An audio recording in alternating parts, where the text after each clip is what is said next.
C'est bon, vous pouvez venir. Thomas Coldefi, Ok. pour donc, la rénovation du Parlement européen à Bruxelles. Si je vous invite à... J'ai juste un petit chose à lire. Bonjour à tous, ravi d'être présent aujourd'hui. Donc, mon nom est Thomas Coldefi, je suis architecte, donc je dirige l'agence Coldefi Associés. Ma présentation s'inscrit un peu dans la continuité de celle de Maud Cobé, puisque vous allez voir un bâtiment, en tout cas un concours. Pourquoi il me fait des signes, monsieur? Très bien. Vous allez voir un projet que nous avons remporté sur le concours international l'été dernier, qui est la transformation du Parlement européen à Bruxelles. La différence peut-être avec la présentation précédente, c'est qu'il s'agit d'un bâtiment institutionnel démocratique, qui est le Parlement européen de Bruxelles. Et peut-être aussi, j'ajouterais un point notable, qui est intéressant pour cette présentation, c'est qu'à la différence du bâtiment d'origine de Maud Cobé, le bâtiment en soi du SPAC Building qui est à Bruxelles n'est pas considéré comme un bâtiment remarquable, mais un bâtiment plein de défauts et de complexité. Une autre chose qui est particulière dans cette consultation, nous l'avons remportée, on a décidé non pas de répondre seul comme architecte, l'agence Coldefi, mais de répondre en tant que collectif. On pense que c'est aussi une des étapes clés du futur, le travail collaboratif, associer la complémentarité, la multidisciplinarité des différentes disciplines. Et au-delà de ça, le Parlement européen est un bâtiment qui ne nous appartient pas, qui est un bâtiment qui parle à de nombreuses nations, aux citoyens. Et donc, on fait partie d'un collectif qui s'appelle Europark, qui associe notre agence, l'agence JDS, qui est belge, l'agence NL, qui est une agence néerlandaise, l'agence de Carlo Ratti italienne et l'agence Ensemble espagnole. Je vais vous lire juste en préambule un petit extrait du manifeste que nous avons écrit ensemble pour expliquer le propos de ce projet. Alors que le XXIe siècle est confronté à un ensemble croissant de défis, notamment les changements climatiques, la pollution, la numérisation et maintenant la crise du Covid-19, le bâtiment du Parlement européen lui-même devrait être un phare du changement systémique nécessaire. Europark sera le visage de ce mouvement, un manifeste physique transformant cette vision en réalité. La stratégie, la vague de rénovation dans laquelle nous entrons est essentielle pour réduire les émissions de carbone. L'ambition d'Europark de transformer l'un des édifices les plus notoirement introvertis et désagréables de Bruxelles en quelque chose de plus ouvert, d'emblématique, est un point de départ. Le projet devra démontrer les possibilités techniques et créatives de rénovation et de réutilisation, incarnant l'innovation, la créativité, l'engagement et le débat nécessaires pour créer ce changement systémique. L'architecture du projet devient une passerelle physique et symbolique entre le monde de la science et de la technologie et le monde de l'art et de la culture, en quelques gestes simples et lisibles. Donc, comme vous le percevez, je vais me déplacer sur cet ensemble, ce quartier bruxellois, qui est un quartier très administratif, qui est quelque part assez détaché du tissu bruxellois. L'objet de la consultation porte sur le bâtiment principal, qui est un bâtiment d'environ 70 000 m² pour lequel le Parlement européen a manifesté une démarche de transformation avec des enjeux clés que sont à la fois l'ouverture de ce bâtiment vers le public, un bâtiment plus transparent, un bâtiment qui soit exemplaire en termes de résilience et de performance énergétique, ce que n'est pas ce bâtiment qui a été conçu dans les années 1993, qui avait été conçu pour être un bâtiment de congrès, donc qui n'avait pas été conçu non plus pour la destination qu'il occupe aujourd'hui. Transformer et pouvoir aussi dévoiler un visage différent de la Commission européenne, plus ouverte à travers son Parlement et sa chambre, que vous allez voir de la manière dont on l'a interprété. Et puis engager aussi une discussion vers l'ouverture vers l'espace public, le croisement des flux, rendre ce bâtiment beaucoup plus perméable avec son dispositif existant, qui est le parc Léopold à proximité, mais qui aujourd'hui fonctionne de manière très introvertie. Ils ont aussi confié une complexité, c'est comment faire rentrer 30 000 m² supplémentaires dans ce projet, des programmes très variés, des programmes diplomatiques, des programmes de travail, des programmes de relations médias, des programmations de support, de relations au monde extérieur, dans un bâtiment qui est déjà configuré, qui n'a pas une destination adaptée à celui-ci. Alors, je vous l'ai évoqué en préambule, la particularité, c'est aussi la façon dont nous avons travaillé. Cette consultation a été remportée pendant la deuxième phase du Covid. On a choisi de travailler à 5 bureaux avec toute notre équipe d'ingénierie et on était tous à distance et on a essayé de mettre à bon escient, on va dire, de mettre un peu de côté l'ego que l'on critique parfois des architectes pour se mettre au service d'un bâtiment d'institution et lui donner un rôle exemplaire tel que l'avait énoncé le Parlement européen. Donc là, vous voyez un peu cette grande muraille que forme ce quartier administratif, avec le bâtiment principal qui est celui que nous avons proposé de rénover, donc le bâtiment Henri Spaak, qui a une forme un peu ovoïde, qu'on appelle le Caprice des dieux, et puis tous ces ensembles de bâtiments sur les pourtours. Alors, stratégie de conception durable qui était pour nous effectivement non ostentatoire, mais essayer de se poser des questions clés. La première question, c'était conserver ou démolir ce bâtiment et le remplacer par un nouveau bâtiment. Alors évidemment, comme vous l'avez compris, le futur est à la transformation, le futur est à essayer de trouver des évolutions dans ce bâtiment.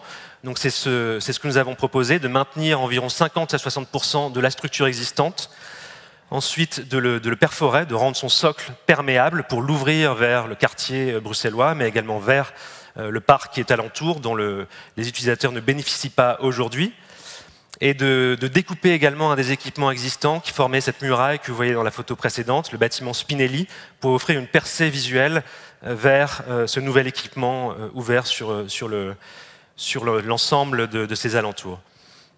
Et puis évidemment, le bâtiment et son enveloppe manquaient terriblement de performance. Il n'avait absolument pas cette ambition. Donc on lui a doté d'un nouveau vêtement, une enveloppe bioclimatique qui à la fois a un rôle évidemment de relecture architecturale, de lisibilité plus pérenne dans le temps, mais également une fonction qui est à la fois bioclimatique mais structurelle, par une structure légère qui vient à la fois encapsuler cette double paroi que l'on recrée et en même temps supporter les nouvelles charges que l'on développe dans les fonctions.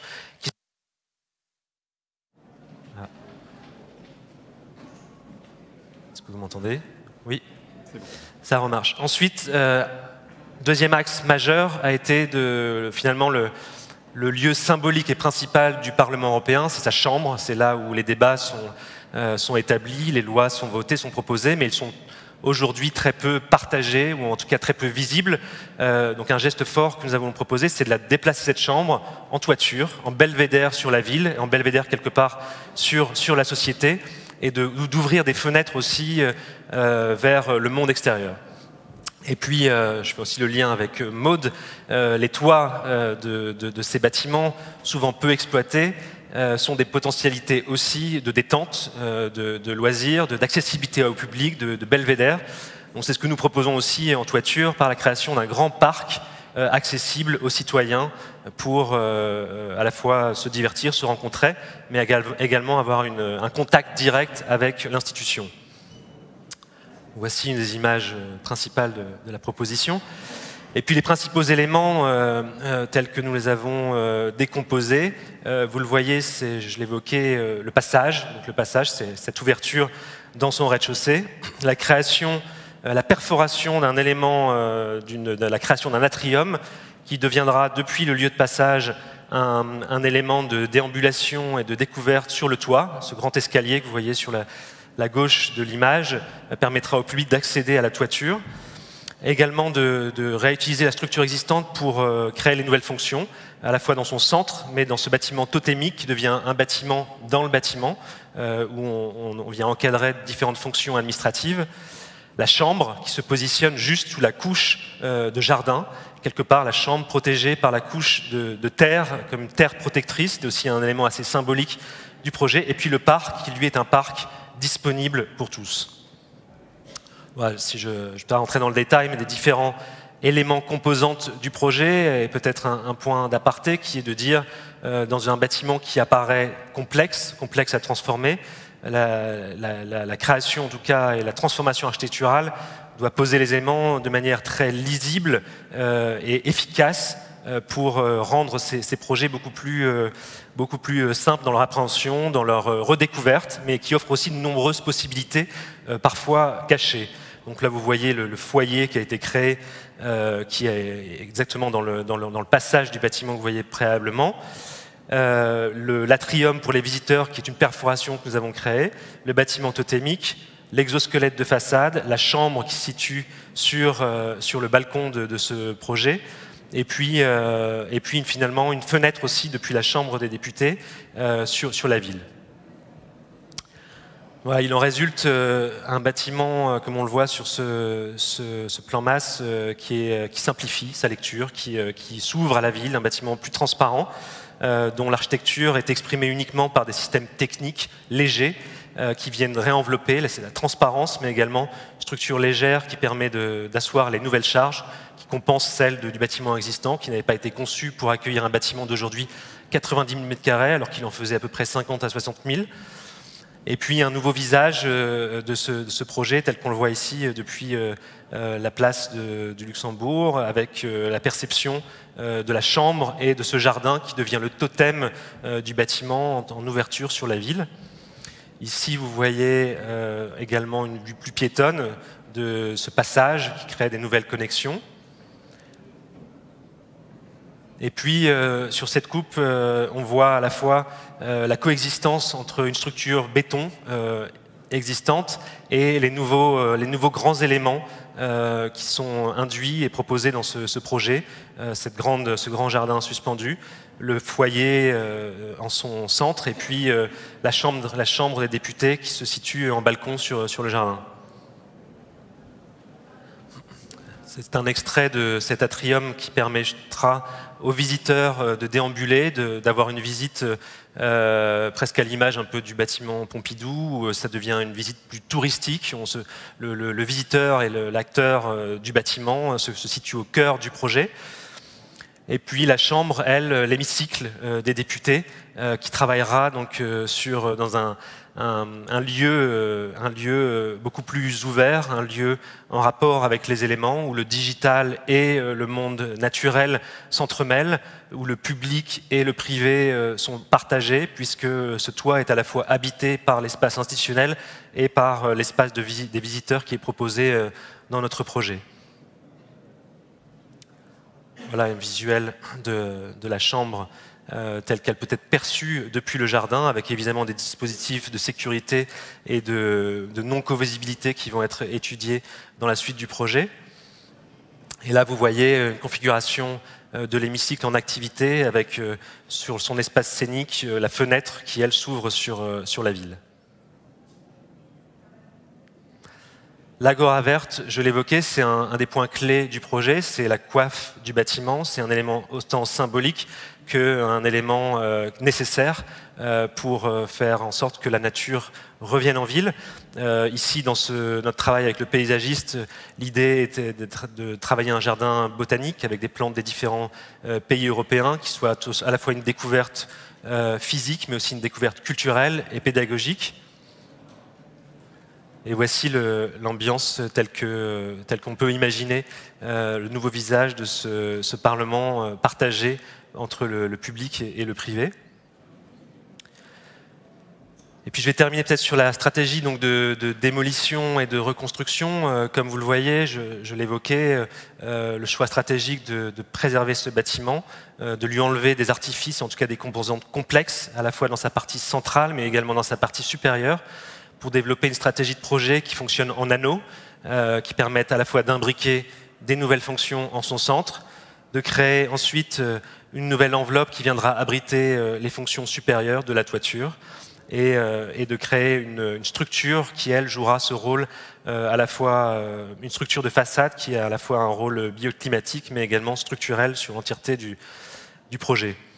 Alors évidemment, c'est un projet qui a été remporté sur esquisse, avec beaucoup d'intentions très fortes, et les études techniques n'ont pas encore commencé. Les postulats qui ont été posés, en tout cas les grands postulats de ce projet, sont évidemment la création d'un microclimat, comment réduire l'effet de chaleur dans un bâtiment qui était très consommateur, à la fois par un système de night cooling qui passera par le jardin suspendu et les systèmes d'eau qui sont recueillis sur la toiture, pour ensuite se développer et se diffuser dans les façades, dans la double façade qui est proposée.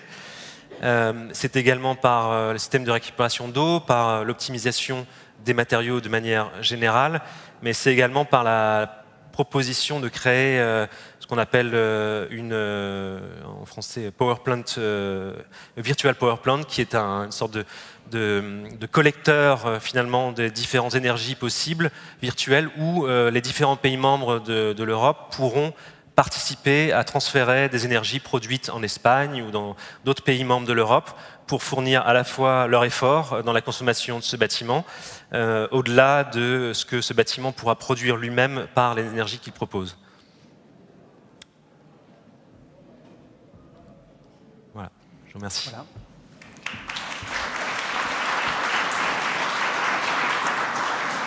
Si vous avez des questions sur ces deux présentations, une hôtesse circule avec un micro.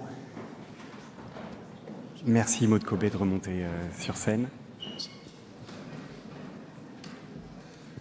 Merci, chers confrères, pour ce joli projet et jolie présentation. Je suis architecte urbaniste allemand et j'ai été élu à des fonctions en Allemagne envers l'Europe. Alors, je connais, je crois, le bâtiment depuis 1997, alors, quand il était nouveau. Et j'ai aussi vu les évolutions sécuritaires. Alors, en 1997, vous pouvez aller comme ça, promener toute la journée, aucun problème. Et maintenant, ils sont devenus un peu, très, très difficiles. Alors, je trouve votre approche très intéressante. C'est un peu avec les Bundestag à Berlin, c'est aussi comme ça que la population peut se promener sur les députés. Je trouve comme idée, c'est assez joli. Mais je suis un peu sceptique, mais vous allez certainement me convaincre que ça va marcher avec cet aspect sécuritaire. Parce que ce que j'ai vécu là à Bruxelles dans les derniers 25 ans, et votre projet est très ouvert, pour moi, c'est une contradiction. Mais... Alors évidemment, il y a l'ouverture dans des mesures de sécurité quand même qui restent assez fortes. Il y a une ouverture qui est physiquement et perceptible pour le monde extérieur, par à la fois ce que vous avez vu, il y a la première degré d'ouverture, c'est l'ouverture de l'espace public et la traversée, donc éviter que ce bâtiment fasse frontière avec le parc et le rende beaucoup plus perméable, c'est un premier aspect important. Ensuite, on a fait toute une dissociation de flux des différents usagers.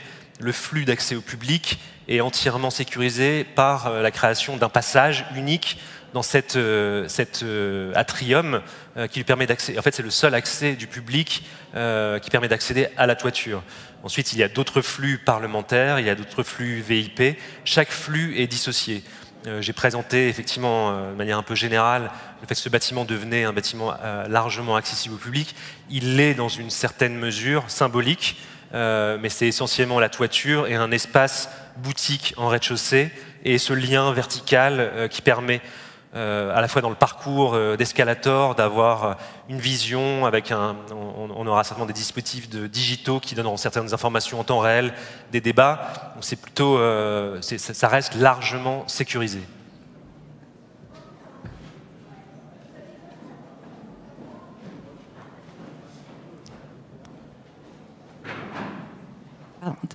Oui, bonjour, je suis géographe urbaniste. Je vois dans tous les nouveaux projets, beaucoup de nouveaux projets, toutes ces grandes surfaces vitrées, du verre, beaucoup de verre dans tous les nouveaux bâtiments. Alors, j'imagine, je ne suis pas ingénieur, que ces surfaces vitrées, forcément, elles ont des caractéristiques pour tout ce qui est canicule, confort d'été, j'imagine qu'elles sont étudiées pour. En revanche, moi, c'est un autre aussi côté qui m'interroge, c'est tout ce qui est... vous dites, voilà, c'est pour l'environnement, très bien. Mais le côté écologique, est-ce que des écologues ont été ont participé à ces projets? Parce que pour moi, toutes ces surfaces vitrées, on le sait, c'est des pièges pour tout ce qui est faune volante. Et ça, la LPO n'arrête pas de le dire, de faire attention avec ces grands espaces vitrés. Et moi, tous ces projets, ça me pose question pour ça, pour tout ce qui est oiseaux, insectes, qui vont se fracasser contre ces... Surtout s'il y a du verre derrière, s'il y a des parcs, derrière. Et le côté on ouvre, on ferme, voilà, le côté piégeage. Enfin voilà, tout ça, ça me pose question et je l'entends jamais. Et je vois de plus en plus de projets comme ça. Donc voilà, ça me pose question. Je peux donner un premier élément de réponse, en tout cas sur le Parlement. Déjà, le premier élément de réponse sur la partie climatique et énergétique. Donc, d'un point de vue technique, effectivement, c'est un bâtiment qui a une première paroi qui est plutôt opaque.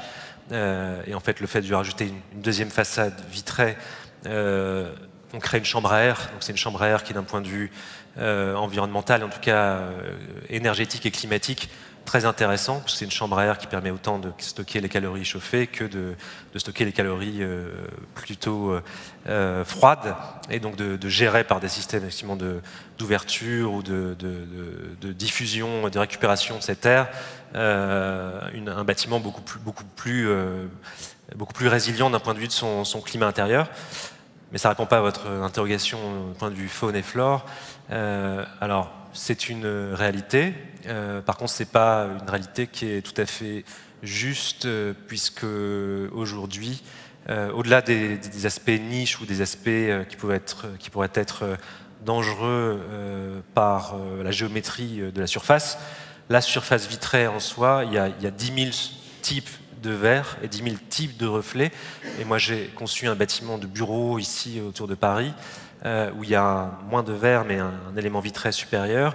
On a travaillé avec des écologues pour définir un vitrage qui reçoit une sérigraphie qui est travaillée en lien avec un degré donc de réflectivité et un degré en tout cas de réponse par rapport à ce qu'on nous a indiqué au niveau des écologues, que cette paroi était beaucoup moins même quasiment pas un lieu comme on l'imagine, transparent, sur lequel les oiseaux viennent se heurter. Donc je pense qu'il y a beaucoup de solutions. Je ne suis pas expert en la matière, mais le verre n'est pas... le verre a 10 000 solutions technologiques qui permettent d'avancer sur ce sujet-là. Oui, pour relier effectivement le même sujet pour la tour où on est très haut et quelle que soit la surface, effectivement, même une petite surface de 10 mètres carrés suffit pour qu'on puisse créer de l'accidentologie pour les oiseaux. Et vous avez raison, ça tombe bien, on est en 2022 et on a effectivement des industriels assez incroyables qui nous proposent des vitrages ultra performants avec sa sérigraphie, ce grain ou ce reflet qui va faire que l'oiseau, effectivement, sera un peu moins sacrifié pour cette partie-là. On l'a fait aussi sur le projet d'origine, sur tous les projets sur lesquels on travaille. Pour répondre à votre question, compte tenu des labels qui nous sont imposés, un label égale écologue, qu'on le veuille ou non, et c'est très bien parce qu'on en a besoin, l'écologue nous demande et nous, on est obligé de le faire. Donc, en tout cas, ça améliore ce sujet qui est effectivement un vrai sujet pour les oiseaux. Je ne sais pas si on a répondu à votre question. Merci. Y a-t-il une autre question ? Bonjour. J'aurais peut-être une question pour Madame Cobet en particulier, parce que je travaille pour Paris La Défense, plus particulièrement sur la transformation des tours existantes. Et en ce moment, on a fait plusieurs ateliers avec des architectes, des promoteurs, et une des grosses questions, c'est la réglementation relative aux IGH. Oui. J'ai cru comprendre que vous réfléchissez à une dose de réversibilité dans le bâtiment existant. Oui. Est-ce que pour vous, la réglementation IGH, c'est un gros problème ou est-ce Oui. Que... Oui. On est d'accord. C'est-à-dire que là, on essaie de faire bouger les lignes. Le projet de l'ONF, il est délivré pour l'image du bureau. Nous, on est à notre échelle d'architecte, on essaie d'intervenir au maximum pour anticiper les transformations. Je ne parle pas des gaines, on reste encore facilement... c'est des artères qu'on peut encore modifier facilement. Ce qui nous intéresse, c'est de concevoir un projet avec du gros œuvre, du second œuvre qui soit le plus résilient possible et ensuite d'assurer des transformations. L'ascenseur, les hauteurs, la réglementation pompier est clairement actuellement pas compatible avec une réversibilité de tour, qu'on se dise. Et plus on avance, plus on nous oblige à utiliser des matériaux biosourcés, ce qu'on aime. Qui n'aime pas le bois, qui n'aime pas la terre, qui n'aime pas la paille. Et en même temps, on a une réglementation en sécurité incendie qui nous oblige à encapsuler, à rajouter de la matière, à rajouter du carbone. Et en même temps, on a des pouvoirs publics et des maîtres d'ouvrage et des habitants qui aspirent à cette transformation de Paris La Défense qui soit plus de l'habitant et moins du bureau. une irréversibilité. Donc pour l'instant, je vous confirme que le sujet n'est pas encore simple. Je dirais spontanément, en fait, tu décuples tes gammes d'ascenseurs et puis tu en fais un pour le logement, un pour le bureau. Mais on rêve d'avoir cette gaine d'ascenseurs qui va desservir plusieurs paliers avec plusieurs usages différents. Soyons positifs. Merci. Peut-être une dernière question? Ou deux? C'est sympa les questions. Ça ramène un peu de vérité au projet. Maud Cobet, je vous oui, pardon, je suis petite alors. Mais j'ai pas de complexe. Merci beaucoup pour ces présentations et vos ambitions qui font vraiment rêver. Je m'occupe des calculs carbone et je me demandais si vous aviez des calculs carbone assez vite. Et du coup, je me demandais si vous alliez valoriser ces approches par des calculs ou des labellisations. Tu veux commencer par répondre? Alors, on parle de BIM. Je m'adresse à beaucoup d'archis qui sont présents et d'ingénieurs. Chaque agence, chaque ingénieur. Alors, est-ce que c'est de l'archicad? Est-ce que c'est du Revit? On va parler concret. Est-ce que c'est du logiciel SketchUp ou que sais-je? On a, encore une fois, maintenant des possibilités de logiciels incroyables, mais on ne sait pas bien les utiliser. Donc, nous, les architectes, on nous apprend à dessiner des murs. On vous apprend, les ingénieurs, à calculer l'épaisseur du mur, le carbone, etc. On rêve d'avoir un logiciel à la conception qui intègre tous ces paramètres. Donc c'est juste une question de paramétrage. Comment on peut, chez nous, avec ces logiciels incroyables de BIM, mettre le paramètre pour pouvoir analyser le cycle de vie du matériau depuis le début jusqu'à la fin. Là, on rentre dans une configuration extrêmement intelligente et utilisons cette intelligence artificielle pour pouvoir nous donner des bons résultats. Mais non, pour l'instant, c'est que du bon sens. C'est surface, épaisseur, largeur. On utilise les fameux rendements, les matériaux, les fameux U, les fameux machins, etc., les alphas, les bidules. Voilà. Je reste quand même convaincue que le bon sens, parfois, ça vaut tous les calculs scientifiques et mal exploités. Et je reste convaincue qu'un architecte, qu'un bon maçon, qu'un ingénieur, quel que soit son niveau d'études, il est capable encore de raisonner avec ce bon sens, mais il faut juste se poser la bonne question. Parce que nous sortir des surfaces, des prix, des rendements et nous donner des logiciels de BIM dont personne ne sait encore quoi faire, c'est ça le vrai sujet. C'est qu'est-ce qu'on est capable de, quelle est l'information qu'on veut et à quoi sert le chiffre. Je ne sais pas si... Moi, je vais compléter, c'est une question qui m'intéresse beaucoup. Effectivement, Maud parlait du rôle qu'on a, architecte, chef d'orchestre. Et c'est vrai que cette question carbone qui est maintenant fait partie de nos vies, je pense que nous, on a tout intérêt à transformer aussi notre métier. Moi, personnellement, je souffre un petit peu encore de l'ancienne méthode où on travaille avec une ribambelle de consultants associés et finalement, toutes les données que l'on doit traiter sont synthétisées, mais dans un temps qui n'est pas toujours celui du temps de la conception. En tout cas, elles se confrontent et peut-être que le futur, en tout cas, tel que moi je le perçois, c'est d'associer beaucoup plus la science des données dans le bureau d'architecte. Non pas pour la contraindre, mais pour justement faire en sorte que les vraies questions, le bilan carbone tel qu'il est, en temps réel, soit évalué selon le bon sens que l'on reçoit à l'école. Donc effectivement, on a cette capacité de comprendre, d'appréhender par les éléments naturels, par des questions évidentes. Par contre, les données scientifiques, qu'elles soient carbone, qu'elles soient économiques, qu'elles soient structurelles, qu'elles soient sociétales, les flux aussi des bâtiments, très importants, je pense qu'on a une technologie aujourd'hui qui est présente et qu'il y a un grand enjeu pour le bureau d'architecte d'orchestrer ça et de savoir le manipuler à l'image de ce que font les data scientists. Je trouve que ça devrait aujourd'hui plus se diffuser. Donc moi, c'est un axe que j'ai envie de prendre. Une dernière question ?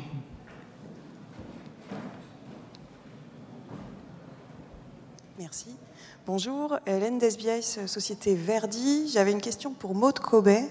Vous avez parlé de stratégie de réemploi sur le projet du bâtiment de l'ONF.